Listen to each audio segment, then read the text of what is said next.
जय हिंद साथियों, मैं निशांत शेखर सिंह आप सभी का स्वागत करता हूं आपके अपने YouTube channel Nishant Shekhar classes में।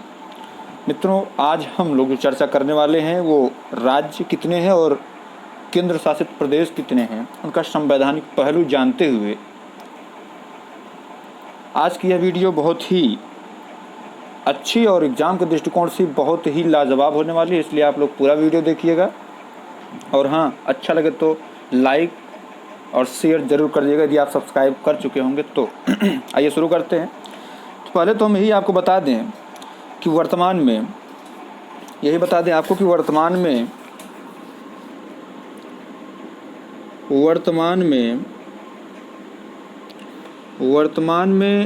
28 राज्य व 8 केंद्र शासित प्रदेश हैं। 8 केंद्र शासित प्रदेश हैं, ठीक है। ये एग्ज़ाम के दृष्टिकोण से इसलिए महत्वपूर्ण है क्योंकि सबको पता है वो जब जम्मू कश्मीर बना था तो 9 केंद्र शासित प्रदेश होगा, तो जो अपडेटेड नहीं होगा वो अपडेट हो जाए कम से कम। तो वर्तमान में कितने राज्य हैं? 28 राज्य हैं। और केंद्र शासित प्रदेश कितने हैं? तो वो 8 केंद्र शासित प्रदेश। इतनी बात क्लियर हो गई। अब देखिए, इसमें कई क्वेश्चन बनते हैं, अभी हम इस पर पूरी डिस्कस करेंगे संवैधानिक पहलू को ध्यान में रखते हुए भी, ठीक है। तो आइए देखते हैं। देखिए, सबसे पहले हमने लिख रखा है आंध्र प्रदेश को। किसको लिख रखा है? आंध्र प्रदेश। तो आंध्र प्रदेश का गठन देखिए, आप भाषाई आधार पर पहला प्रश्न यहाँ क्या बनता है? पहला प्रश्न बनता है कि भाषाई आधार पर गठित होने वाला राज्य कौन सा? भाषाई आधार पर, ठीक है। भाषाई आधार पर गठित होने वाला राज्य,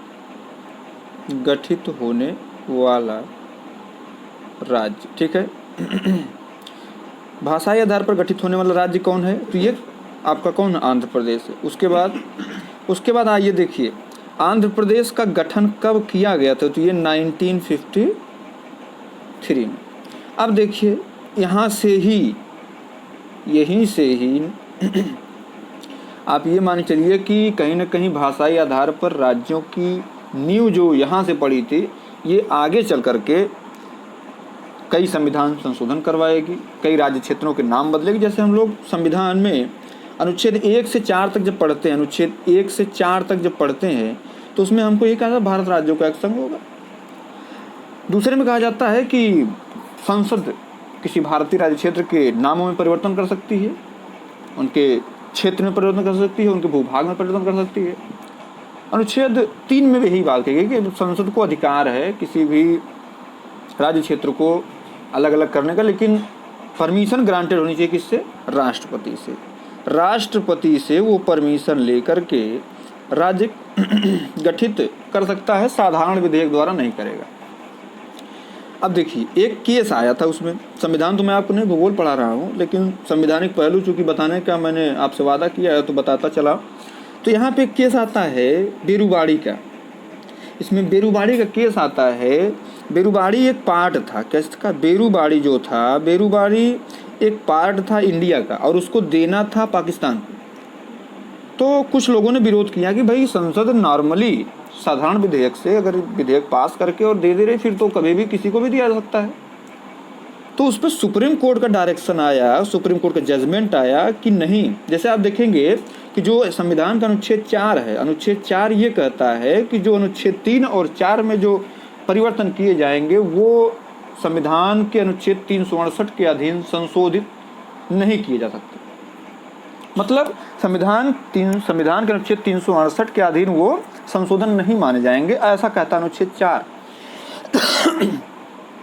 लेकिन जब ये बेरुबाड़ी का केस आया 1960 में, जब ये केस आया तो कहीं ना कहीं सबके लिए एक अच्छी बात थी। उसके बाद से ही आप देखेंगे कि जितने भी राज्य बनेंगे सबका संशोधन किया जाएगा। सबका तो नहीं बताएंगे, लेकिन जो महत्वपूर्ण है उसको बताते चलेंगे। तो ये देखिए, कितने राज्य हो गए? 28 राज्य हो गए और 8 केंद्र शासित प्रदेश। कौन सा राज्य? बिहार, आंध्र प्रदेश हो गया, आंध्र प्रदेश, बिहार, गुजरात, झारखंड, मध्य प्रदेश, मेघालय, उड़ीसा और ये सिक्किम जो है पहले भारत का राज्य नहीं था। तो सिक्किम के विषय में आप 1-2 चीज़ें जान लीजिए। देखिए, 35वां संविधान संशोधन, 35वां संविधान संशोधन जो हुआ था, 35वां संविधान संशोधन और 36वां संविधान संशोधन, 35वां संविधान संशोधन भी और 36वां संविधान संशोधन, 36वां, ये दोनों संविधान संशोधन 36वां 35वां भी 36वां भी जो 1975 में हुआ था,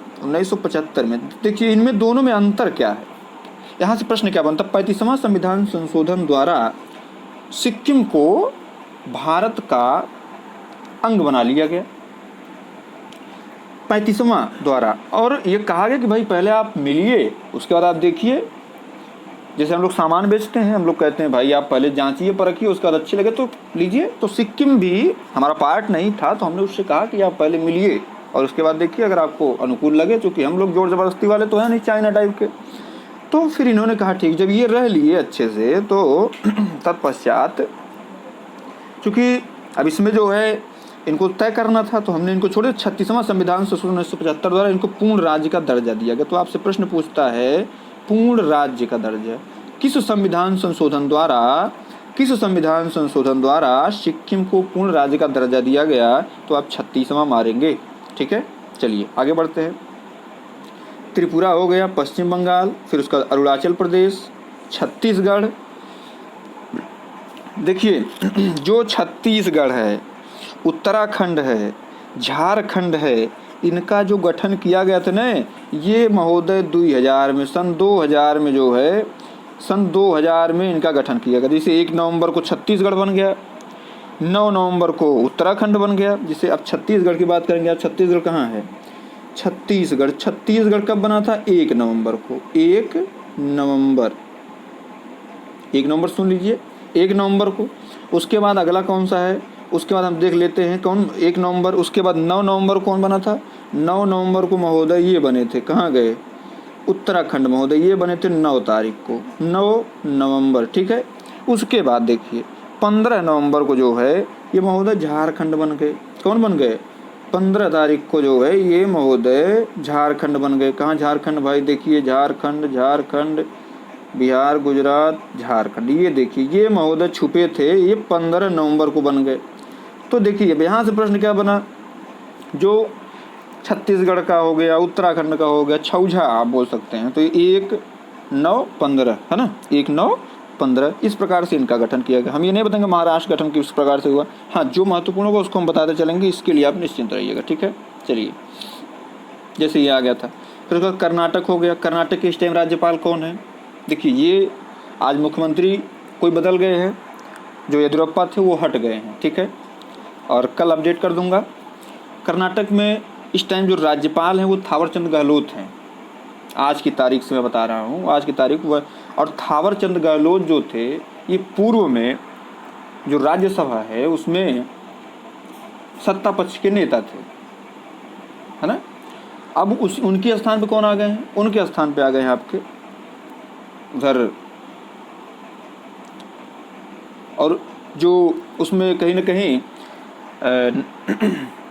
थावरचंद गहलोत जाने के बाद जो है पीयूष गोयल उनकी जगह ले लिए, और जो उपनेता थे वो हमारे हो गए हैं मुख्तार अब्बास नकवी। तो ये कर्नाटक से इतना प्रश्न बन गया। अभी अपडेट करंट अपडेट भी है, मिजोरम हो गया, पंजाब हो गया, तमिलनाडु हो गया, उत्तराखंड हो गया।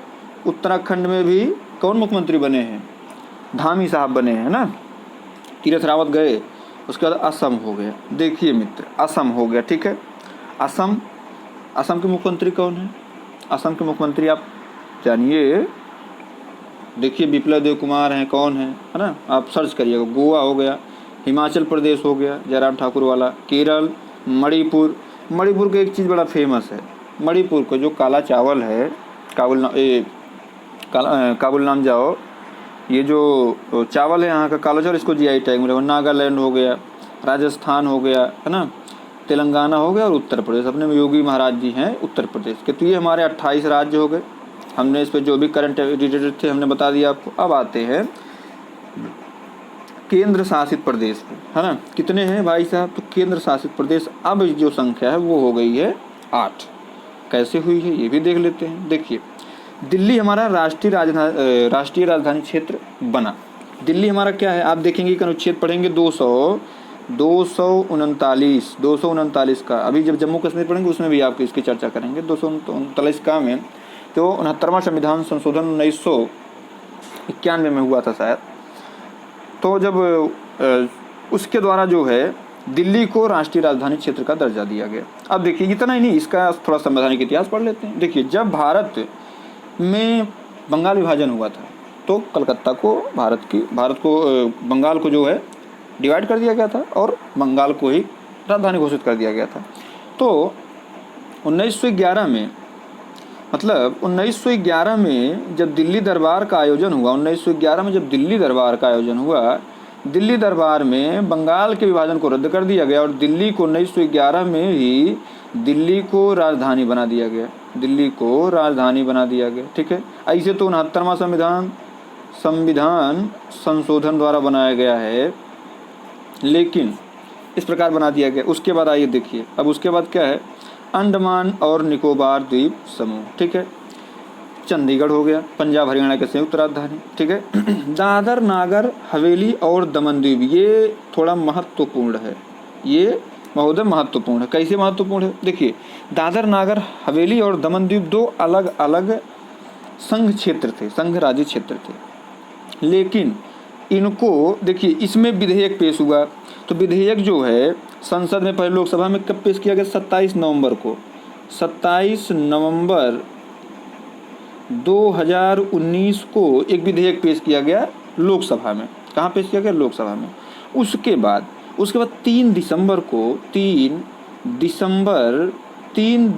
2019 को राज्यसभा में पेश किया गया। तत्पश्चात जब इतना हो गया, जो चूँकि राष्ट्रपति की अनुमति लेनी अति आवश्यक है, तो राष्ट्रपति ने जो है इसको अपने अनुमति तो पहले दे दिया था राष्ट्रपति महोदय ने।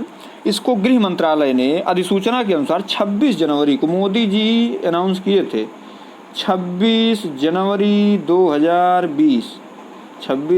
2020 को दादर और नगर हवेली और दमन और दीव को एक संयुक्त रूप से केंद्र शासित प्रदेश बना दिया गया, ठीक है। बात इतनी क्लियर है। उसके बाद आइए लक्षद्वीप पे आते हैं, ठीक है। लक्षद्वीप हमारा हो गया, लक्षद्वीप हो गया। उसका पुडुचेरी पे आते हैं, ये थोड़ा महत्वपूर्ण टाइप का है। पुडुचेरी काहे महत्वपूर्ण है, क्योंकि इसको जो है पुडुचेरी को 14वें संविधान संशोधन